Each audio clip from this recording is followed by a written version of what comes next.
Right, ladies and gentlemen, welcome back to SSO's National Day Concert. And that was, of course, Tony Makarome's Jewel of Srivijaya. You know, if there's one word I could use to describe that piece, it would be enchanting. Really. I was closing my eyes. You agree, right? Would you come closer to me, Tony? Just come closer to me. You know, I was closing my eyes, and that piece just brought me to another world, another dimension altogether. During this bicentennial celebrations, we hear a lot about Singapore's 700 years of history. But your music and the SSO brought us way back to 1400 years ago. Could you tell us how this came about? Sure. But before I answer your question, I just want to thank my family for putting up with me when I was writing this music, pounding on the table and singing melodies in the kitchen. That's your inspiration. Yeah, and also want to thank my boss at Yonsei-To, Professor Bernard Lansky, because I'm kind of an oddball. I'm studying Indian music at the same time while I'm teaching Western music. So he's been very supportive and always encouraged me to continue pursuing my interests. So that's a great thing. And I also like to thank the SSO. I just wrote the notes. These people made the magic. So this is a great orchestra. Magical. Please give them a round of applause. Indeed. Yeah. And of course, Joshua Tan. Whoops. He was dancing. He was great, yeah.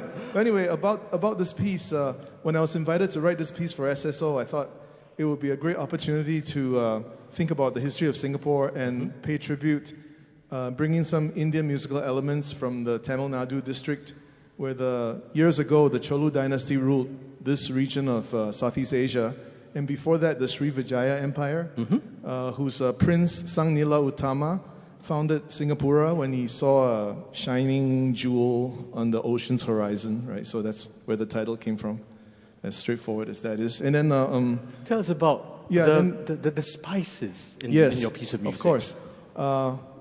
Then I decided that Singapore is a culture of a place where there's various cultures in a good blend in harmony.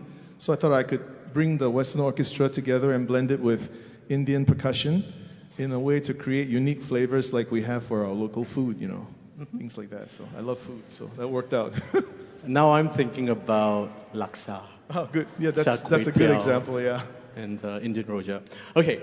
All right. Let's get the conversation back to music. Okay. The next item is a very meaningful one because it is something that's been composed by your former student, Lee Chin Chin. That's right, Lee Chin Chin. Right? Correct. And speaking of the man, here he is. Ladies and gentlemen, let's give a round of applause. Chin Chin.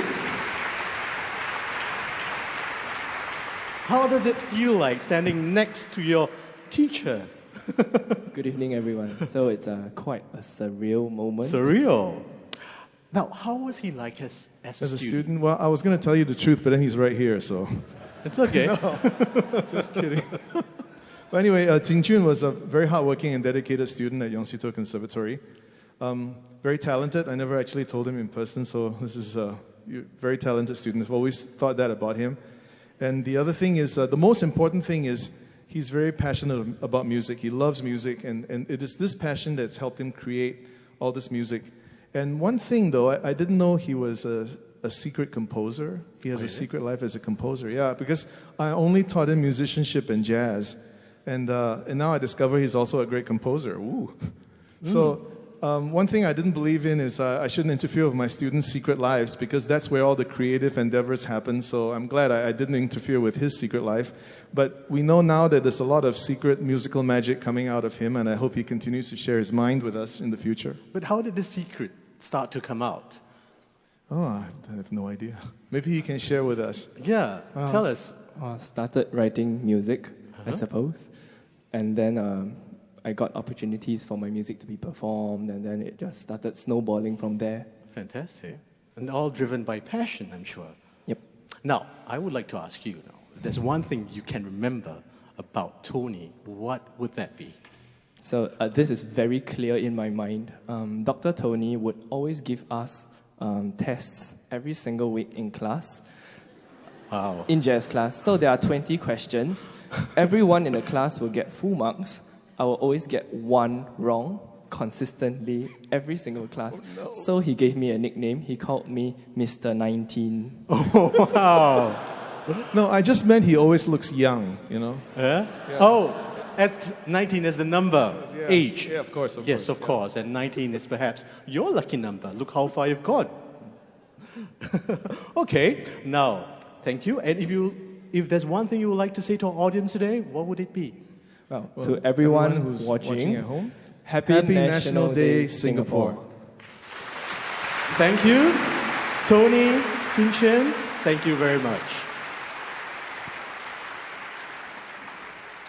Right, ladies and gentlemen, we shall move from the first millennium CE to the second.